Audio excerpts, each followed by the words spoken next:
Bom, eu queria fazer uma saudação aos participantes da Escola de Verão do Partido Comunista Francês. O Partido Comunista Francês e o PT, assim como o PIE e o PT, mantêm uma relação muito antiga e muito próxima. Nós recentemente recebemos aqui no Brasil uma delegação do partido, encabeçada pelo Pierre Laurent. Essa delegação esteve com a direção nacional do PT, esteve com o ex-presidente Lula, esteve com a presidenta Dilma Rousseff. E, por tudo isso, eu gostaria muito de ter podido atender ao convite que vocês fizeram ao partido, ao PT, para que nós estivéssemos presentes à Escola de Verão do Partido Comunista Francês, para falar um pouco da situação do Brasil, da conjuntura que a gente vive, em especial das mobilizações que ocorreram no Brasil no mês de junho e como o partido e a esquerda brasileira como um todo reagiram a isso. Infelizmente, por razões de agenda, que eu já expliquei ao companheiro Obey Aman, não me é possível atender esse convite e por isso nós optamos por essa alternativa, que é gravar um vídeo com o conteúdo da palestra que eu faria aí, caso eu tivesse podido atender ao convite de vocês. Como se trata de uma escola, eu vou começar com uma série de informações preliminares sobre o Brasil, antes de entrar na conjuntura atual e na discussão sobre as mobilizações de junho, né? A primeira coisa a destacar, um pouco óbvia, é que o Brasil é um país capitalista, mas é um capitalismo que se desenvolveu recentemente, em termos históricos, né? O Brasil teve um intenso desenvolvimento capitalista a partir dos anos 1930.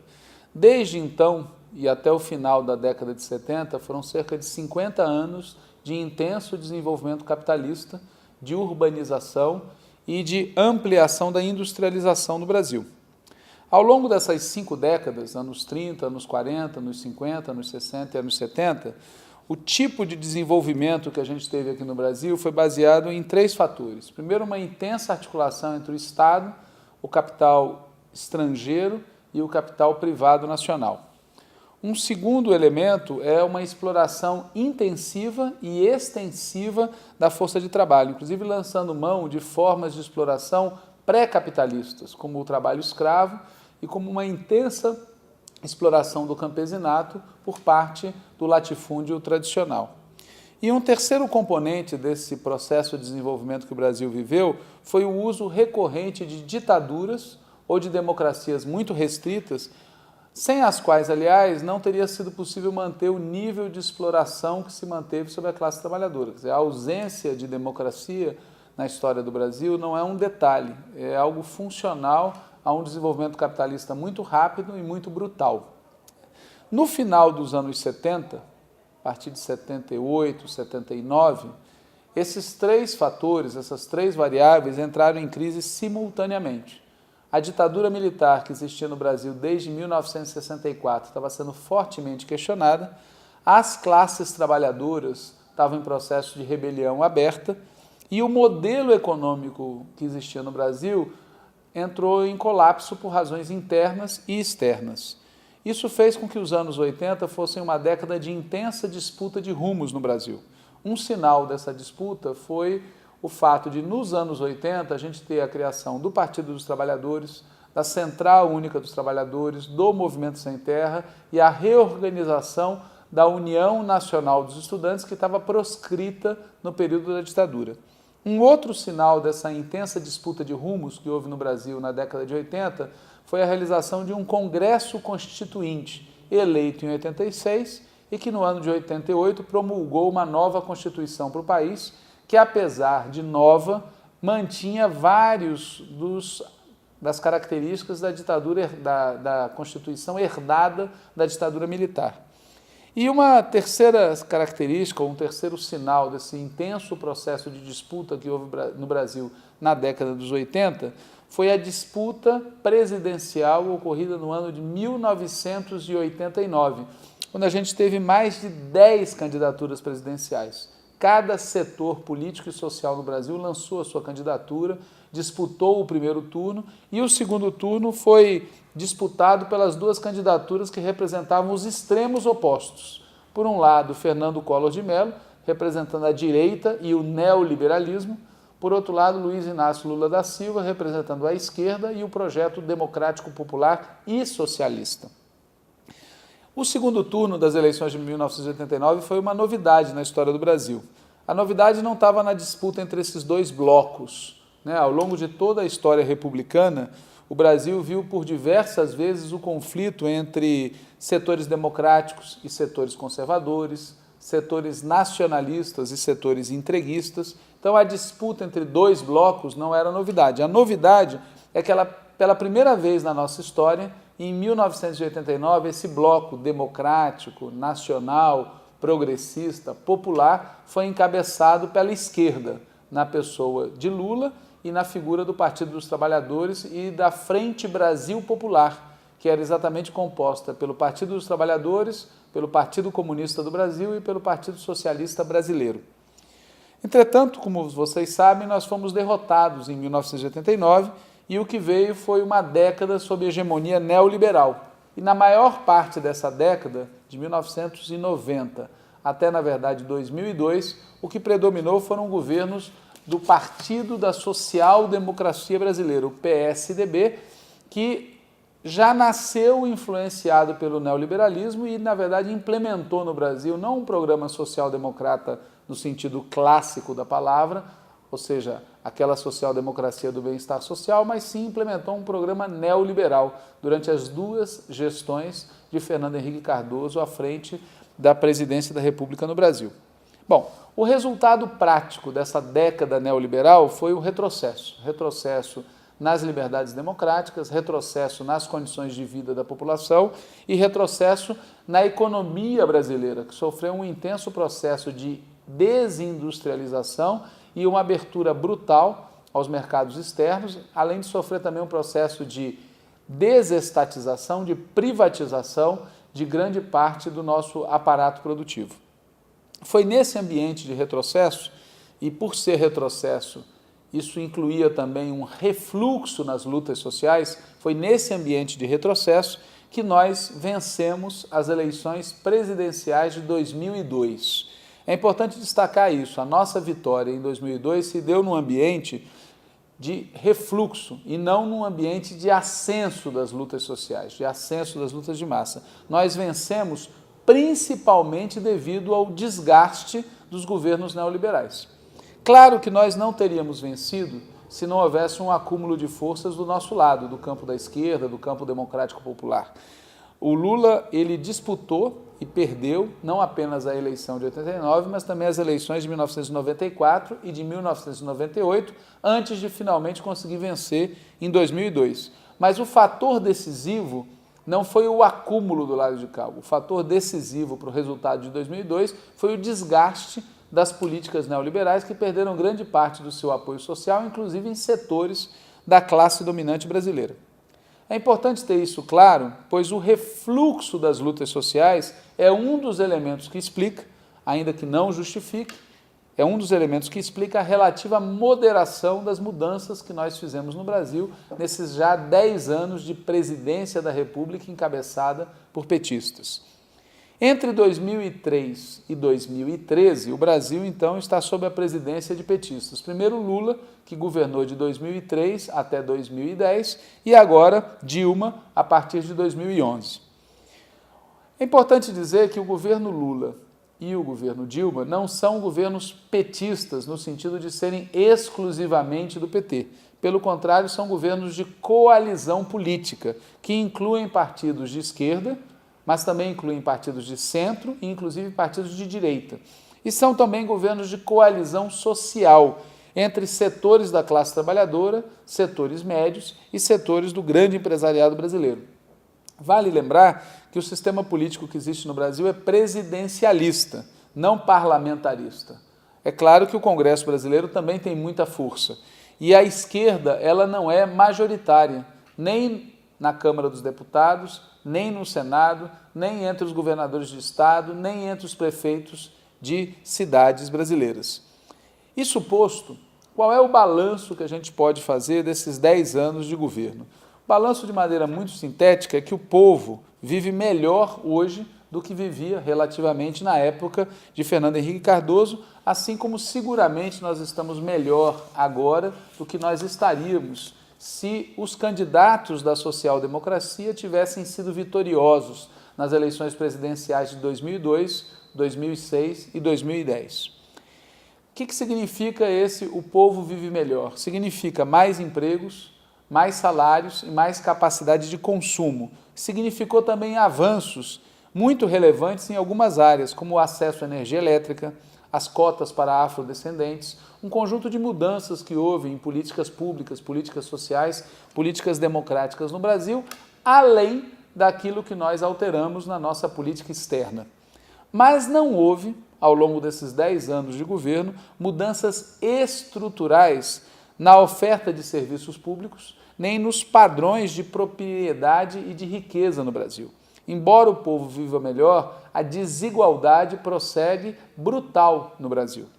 Tampouco houve mudanças no funcionamento do Estado, da política e da estrutura de comunicação social no Brasil. O Estado brasileiro continua sendo, no fundamental, aquele que foi desenhado na Constituinte de 87 e 88, que, por sua vez, herdou grande parte dos entulhos autoritários da ditadura militar e, pior, aquele Estado desenhado pela Constituição de 87 e 88, que já incorporava entulhos que eram provenientes da ditadura, ainda foi piorado pelas reformas neoliberais. Isso significa dizer que o sistema estatal brasileiro, o sistema político brasileiro no qual a gente governa, é no fundamental aquele no qual os neoliberais governaram. Um aspecto disso é que o sistema político eleitoral no Brasil é baseado no financiamento privado empresarial das campanhas eleitorais, no voto nominal, não no voto em listas partidárias, além de incorporar outras distorções importantes que agridem o conceito básico da democracia, que é a igualdade entre os cidadãos e cidadãs no momento de votar. O fato de que algumas candidaturas e alguns partidos têm um acesso privilegiado a grandes fortunas para fazer suas campanhas eleitorais distorce o voto popular. Faz com que os setores dominantes, os empresários, os ricos desse país estejam sobre-representados na Câmara dos Deputados e no Senado, por exemplo. O mesmo a gente pode dizer da comunicação social. A comunicação social no Brasil é oligopolizada. Ela é controlada por um grupo de empresas familiares, todos com fortíssimos vínculos com a direita política e, obviamente, com grande capital. Ou seja, entre 2003 e 2013, a vida do povo melhorou, mas ficaram pendentes importantes mudanças estruturais que fazem parte do programa do Partido dos Trabalhadores. E a partir de 2011, que coincide com a posse da companheira Dilma, essas mudanças estruturais tornaram-se ao mesmo tempo mais urgentes e mais difíceis de fazer devido aos impactos da crise internacional sobre a sociedade brasileira. Entre os muitos impactos e efeitos colaterais da crise está uma mudança na atitude de importantes setores do grande capital frente ao governo Dilma, frente ao governo encabeçado pelo PT. Nesse ambiente de crise internacional, os grandes capitalistas pressionam o nosso governo para que nós adotemos medidas que, entre aspas, reduzam o custo do trabalho. Evidentemente, o nosso governo se nega a fazer isso. Como já disse várias vezes a presidenta Dilma Rousseff, ela não foi eleita para ampliar o desemprego, ela não foi eleita para reduzir os salários, ela não foi eleita para reduzir o acesso da população aos serviços sociais e, pelo contrário, ela foi eleita para dar continuidade às mudanças que nós iniciamos no Brasil desde a posse de Lula em 2003.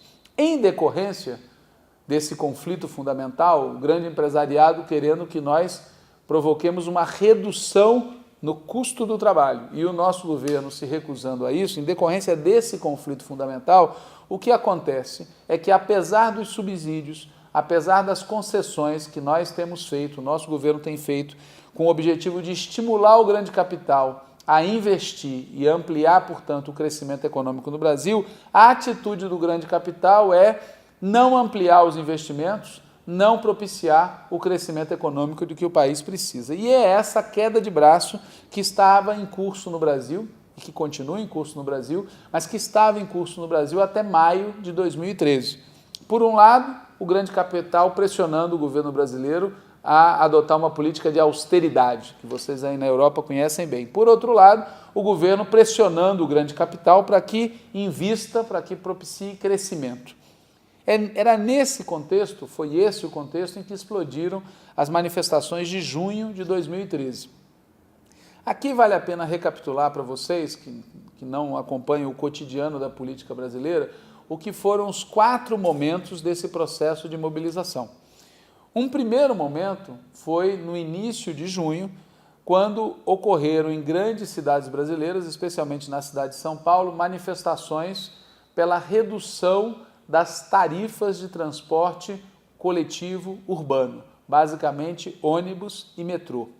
Esses movimentos pela redução das tarifas foram encabeçados pelo chamado Movimento Passe Livre. Ele tem esse nome porque ele defende que a tarifa seja zero, ou seja, que o Estado subsidie o conjunto das tarifas do transporte urbano. Esse movimento não surgiu agora, ele já existia há vários anos e no último período ele recebeu um forte apoio do PT, inclusive dos principais dirigentes do PT na cidade de São Paulo.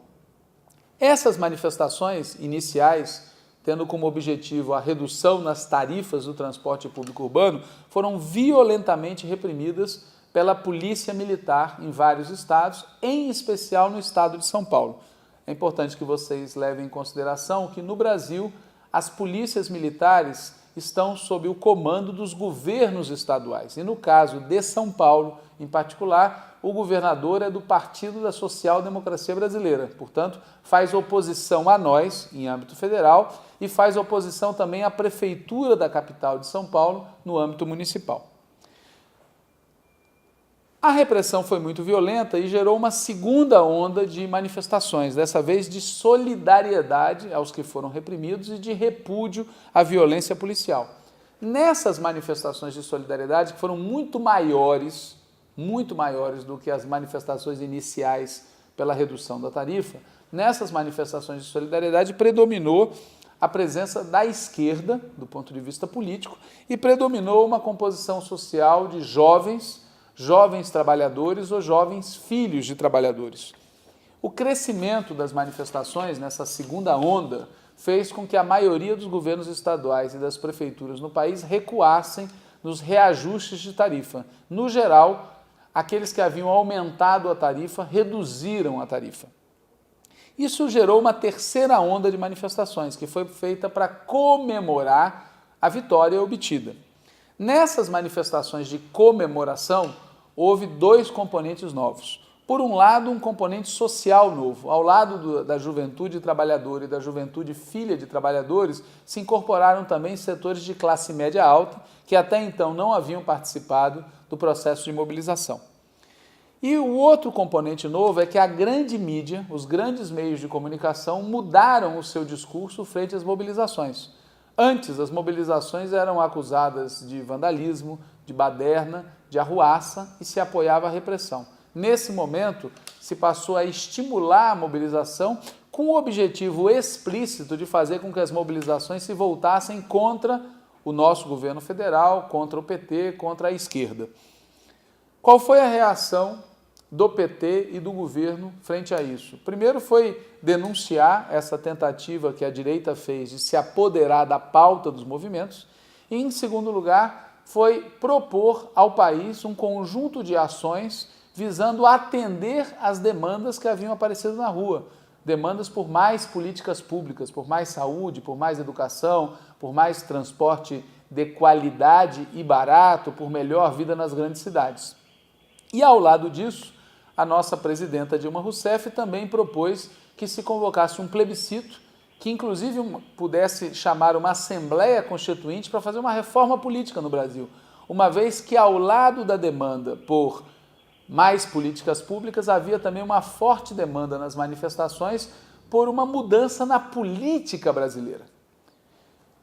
Frente a essa situação, manifestações de comemoração, a direita tentando se apropriar das manifestações e a esquerda reagindo, entramos desde o final de julho numa nova etapa, desde o final de junho, perdão, numa nova etapa que prossegue até hoje, em que há uma redução na quantidade de pessoas que se mobilizam e há uma pulverização nas pautas. Então, tanto a esquerda quanto a direita têm convocado, têm buscado convocar suas próprias mobilizações. Por exemplo, o movimento sindical, no dia 11 de julho, convocou uma mobilização nacional. Estamos convocando outra agora para o dia 30 de agosto. Os médicos, a corporação médica, muito influenciada pela direita, também convocou mobilizações contra as ações propostas pelo governo para ampliar o acesso à saúde. E há uma série de mobilizações ocorrendo no país, algumas claramente de esquerda, outras claramente de direita, inclusive algumas pedindo o regresso da ditadura militar, como há também manifestações sem clara hegemonia partidária.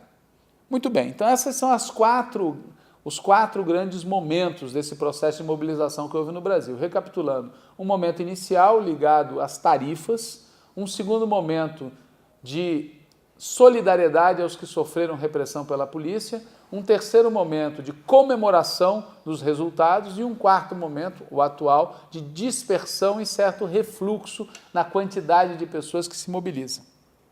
Qual foi, no geral, a atitude das esquerdas brasileiras? Bom, a esquerda que faz oposição a nós, os partidos e as organizações de esquerda que fazem oposição ao governo Dilma, que fazem oposição ao PT, comemoraram esse processo de mobilização e tentaram dar a ele um caráter de mobilização contra o governo, contra o PT. Se depararam com um problema. Qual era esse problema? É que a direita estava buscando fazer a mesma coisa e na disputa contra a direita, era a direita que prevalecia. Ou seja, naqueles locais, naqueles momentos, naquelas manifestações em que predominava um tom anti-governo e anti-PT, essas manifestações não estavam controladas e hegemonizadas pela esquerda, estavam controladas e hegemonizadas pela direita. Já a esquerda que apoia o governo Dilma, o PT, os seus aliados, nós adotamos outra postura. No caso específico do PT, do companheiro Lula e da presidenta Dilma, eu posso resumir a postura adotada da seguinte forma. Primeiro, reconhecemos a legitimidade do processo de mobilização social que ocorreu no mês de junho. Segundo lugar, reconhecemos a importância desse processo, ou seja, não há mudança no Brasil sem mobilização social. Terceiro, chamamos atenção para a coincidência de propósitos entre o que as ruas pediram e aquilo que o programa histórico do PT e da esquerda brasileira pede. As ruas pediram mais e melhores políticas públicas, mais e melhor democracia. Esses são também os propósitos da esquerda. Não há um conflito entre a demanda das ruas e o nosso programa. Quarto lugar, nós salientamos a diferença entre o que ocorreu aqui no Brasil e o que ocorre em outras regiões do mundo. As mobilizações que ocorreram no Brasil não foram por mais empregos, mais salários, contra cortes, contra políticas de austeridade. Pautas como emprego e salário não estiveram presentes nas mobilizações. E aqui se pedia mais. A reivindicação aqui não era contra o corte. Portanto, são mobilizações possíveis no ambiente gerado pelos avanços econômicos e sociais de 10 anos de governo.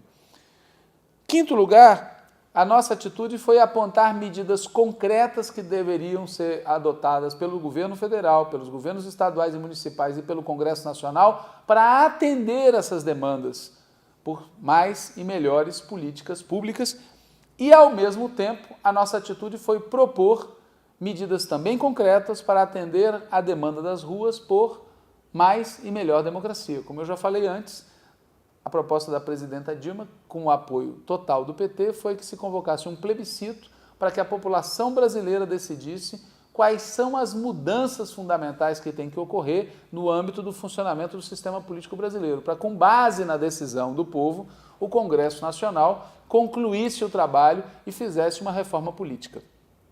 Evidentemente, a direita reagiu mal a esse conjunto de propostas que nós adotamos. O objetivo da direita nunca foi corresponder à demanda das ruas por melhores políticas públicas e por melhor política.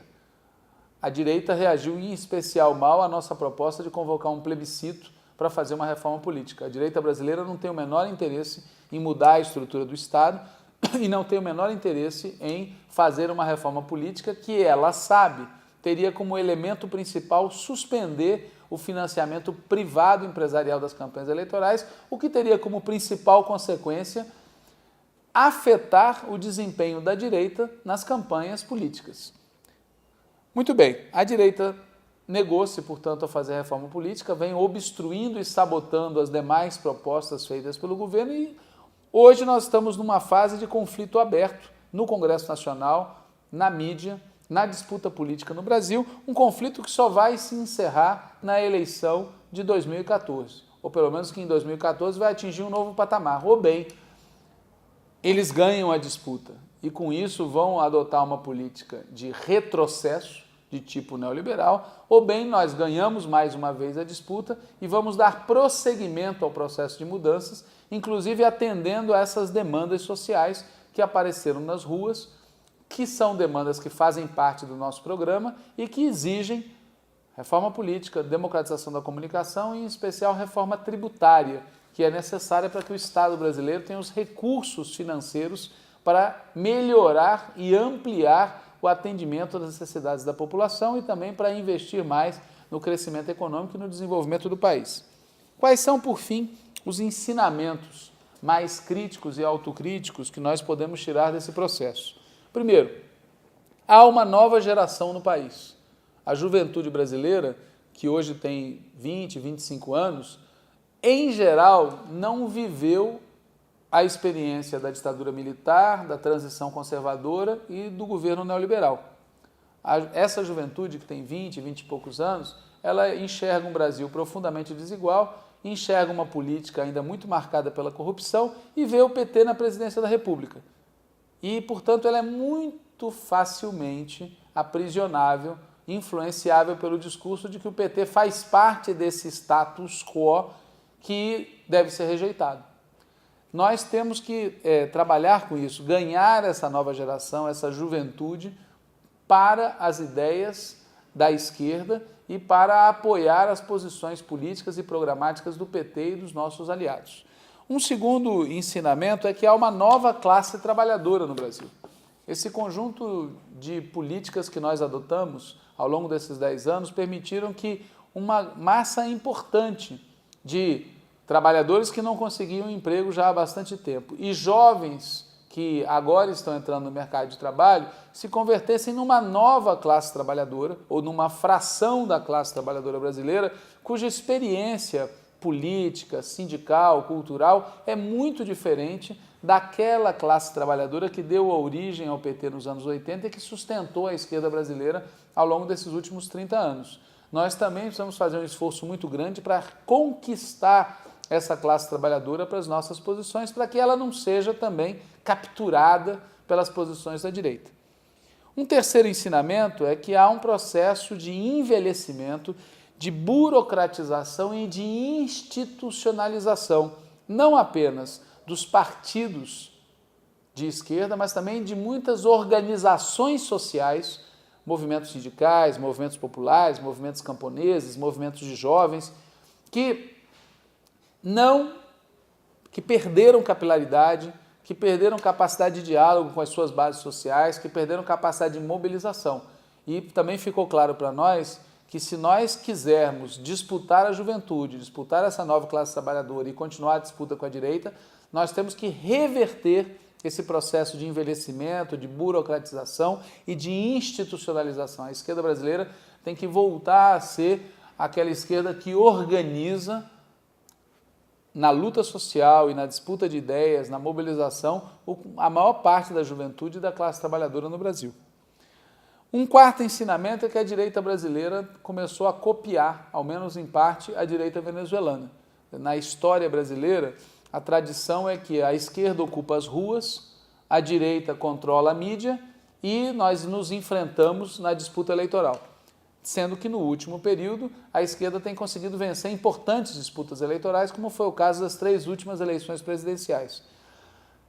O que houve no mês de junho mostrou que a direita brasileira não só continua controlando a mídia, não só continua disputando conosco as urnas, mas também resolveu disputar as ruas conosco.